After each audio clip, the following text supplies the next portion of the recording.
Outside a Korean rural town, married couple Jae-gu and Sun Young run a roadside garage, but unfortunately they don't have many clients. In fact, most drivers don't even notice their little shop. This means they're barely making enough to survive, and this makes Sun Young's relationship with her family tenser than it already was. They never approved of Jae-gu because of his low status and his sterile seed, and now that Sun Young has to help the household by making dolls just for a few cents only makes them hate him more. To make matters worse, an important construction company is working nearby, meaning they take over the roads with their trucks and block the garage from potential clients.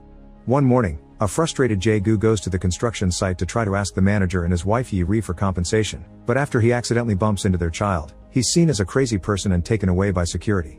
Jae-gu ends up in the police station, where they are used to seeing him brought over for all the scenes he's always causing, and an officer reminds Jae-gu this is what he gets for not wanting to join the local shop association because their members did get compensation. Another cop informs him of some rumors regarding his father-in-law. He's the owner of the shop Jae-gu's renting for his business, and the old man is thinking of selling. On his way home, Jae-gu sees a man with a broken truck and learns he's about to scrap it, so he points out that isn't necessary yet, just by changing the valve it can run for a few more years. When Jae-gu arrives at his house, he asks Sun Young if the rumors are true, and she confesses her dad has been frustrated because they haven't been paying taxes. Jae-gu gets angry because she's been keeping this from him, and before the argument can escalate, he leaves the house to clear his head. The idea is to get some beer and cigarettes at the local grocery store, but he can't afford both, thus he ends up only buying cigarettes, having to change to the cheapest brand as well. However, the old lady in charge remembers Jae-gu from the time he took her granddaughter to school, and as thanks, she gives him a beer can anyway. While enjoying his beer and cigarettes outside the store, Jae-gu is approached by the head of the shop association, Mr. Moon, and his men, who beat Jae-gu up for the advice he had given to the man with the truck. It turns out Mr. Moon had almost put his hands on those scraps for cheap, and Jae-gu got in the way of his business. Later, when Mr. Moon is telling his friends what happened over dinner, the group starts gossiping about Sun Young's horrible marriage choice, and Mr. Moon leaves in a huff because he still harbors feelings for her. A few days later, Sun Young goes to a family gathering alone and is immediately attacked by her relatives for her life choices. Jae-gu shows up as well, having borrowed some nice clothes and even saved some money for a cake to impress everyone. But when he arrives and overhears everyone insulting him, he decides to leave without even announcing himself. On his way home, he accidentally drops the cake, and he's so frustrated by the whole situation that he kicks it with anger instead of picking it up for dinner. At that moment, Jae-gu notices a car stopping in the middle of the road because of a flat tire, so of course he immediately offers his services to change it, as he explains the construction trucks that pass by drop all kinds of scraps. Since it's late at night and they're in the middle of nowhere, Jae-gu takes the chance to charge extra for the job, knowing the client has no choice. Afterward, he goes back to the road to check on anything else that may have fallen from the trucks just in time to see Sun Young arrive in a relative's car. The driver doesn't even say hi to Jae-gu, and when he complains, it triggers an argument with Sun Young, who is tired of being caught between her family and her husband. To calm her down, Jae-gu shows her he made some money tonight. When they go to bed, Jae-gu can't sleep because he's still bothered by today's events, so he decides it's time to do something and returns to the road to scatter a bunch of scraps all over the place. The plan pays off, and the next morning they have a new client with a flat tire, but this time Jae-gu charges a more reasonable price. Hours pass and Jae-gu worries because only one more client came by, so he goes to check on the scraps and finds them all gone. It turns out the construction trucks have been pushing the scraps away when they drive by, and because of the size and weight of their tires, they didn't get flat. Not ready to give up yet, Jae-gu stays up late making more pointy scraps that he scatters on the road again, and this time he's discovered by Sun Young, who disapproves of the idea. These scraps could cause an accident or get Jae-gu arrested, but he changes his mind when he points out all the people that drive through this road are rich tourists that are always getting out of trouble through bribes, meaning there's nothing wrong with scamming them. As a final touch on his argument, Jae-gu also mentions wanting to save money to buy the shop from his father-in-law.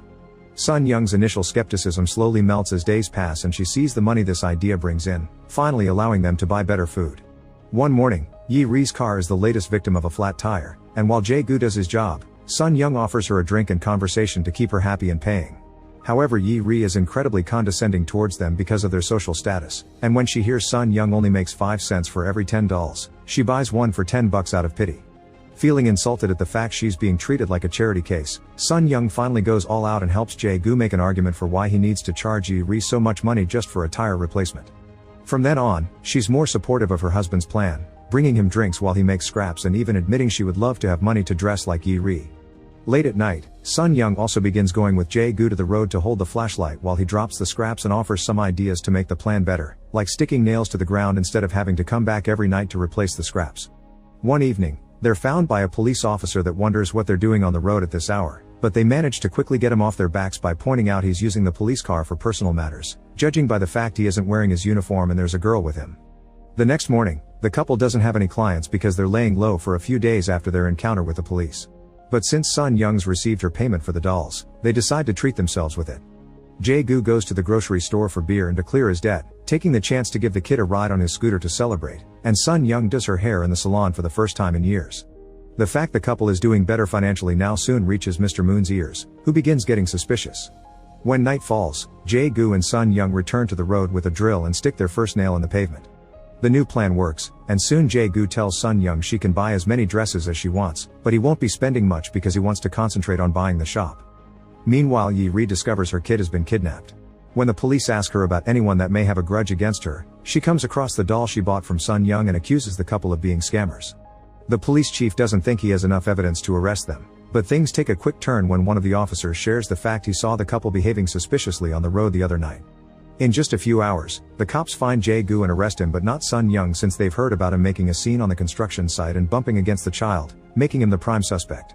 While Jae-gu is interrogated at the station, the police search the shop, and Sun Young's dad has to be there as the owner.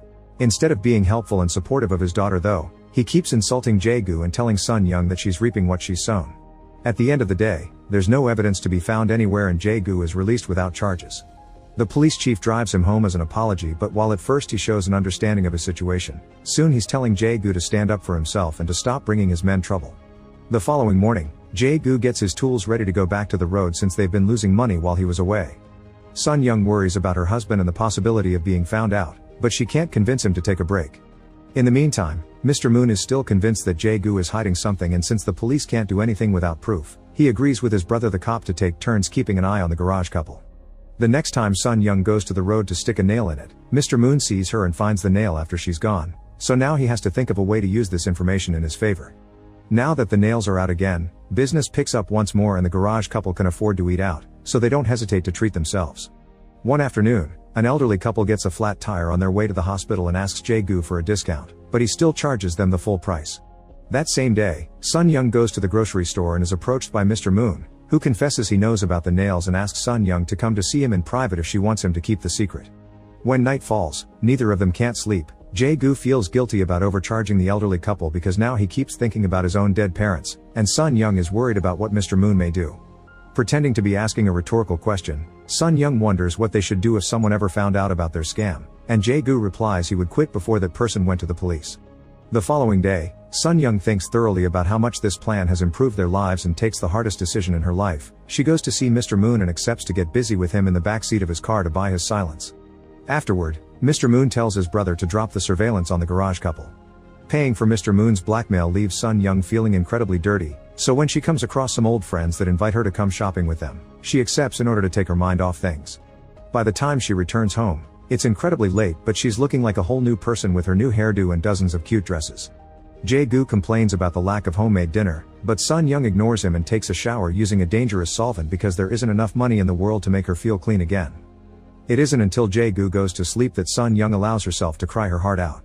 A few days later, a car crashes in the rice paddy near the garage.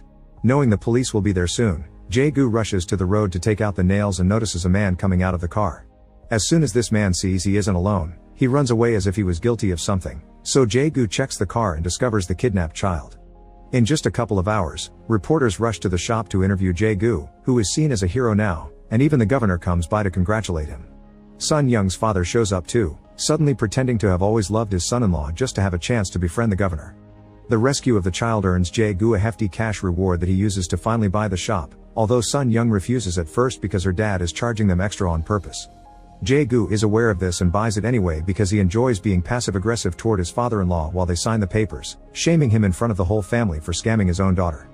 The couple also buys a nice car, but their spending doesn't stop there. Now that the town sees them as trustworthy heroes, they put nails on the road again and the business continues to bloom. They get an electric sign for the shop, fancy clothes for both of them, and even visit expensive restaurants, where they discuss the possibility of one day moving to the big city. This also means Jae-gu is getting most of the car repair business and leaving Mr. Moon with fewer clients, which causes him to call Sun Young to do more blackmailing, but Sun Young ignores his calls. From then on, a mysterious car begins following Jae-gu again. One afternoon, Jae-gu is in town enjoying a beer at his usual spot when he suddenly hears some commotion and follows a cop to the hospital, where he learns his nails have caused an accident and now a driver is hurt. While Jae-gu tries to deal with his guilt outside the hospital, Mr. Moon finds him and tells him to go away before he tells everyone that this is his fault. Startled, Jae-gu gets in his car to go home and cries when he remembers Sun Young's supposedly rhetorical question, which means she's always known about Mr. Moon. Speaking of Sun Young, she's in the middle of the road adding more nails, causing Jae-gu to finally have a breakdown and drag her home, where he tries to find the money she's been saving to burn it off. Crying, Sun Young tries to stop him and has no choice but to confess what she had to do to keep Mr. Moon quiet. Since what it's done is done, Sun Young would rather enjoy the money instead of letting her sacrifice be in vain. Overwhelmed with guilt and pain, Jae-gu rushes to the road to take off the nails, but they've done their job well and they're impossible to move, not to mention the sheer amount of them.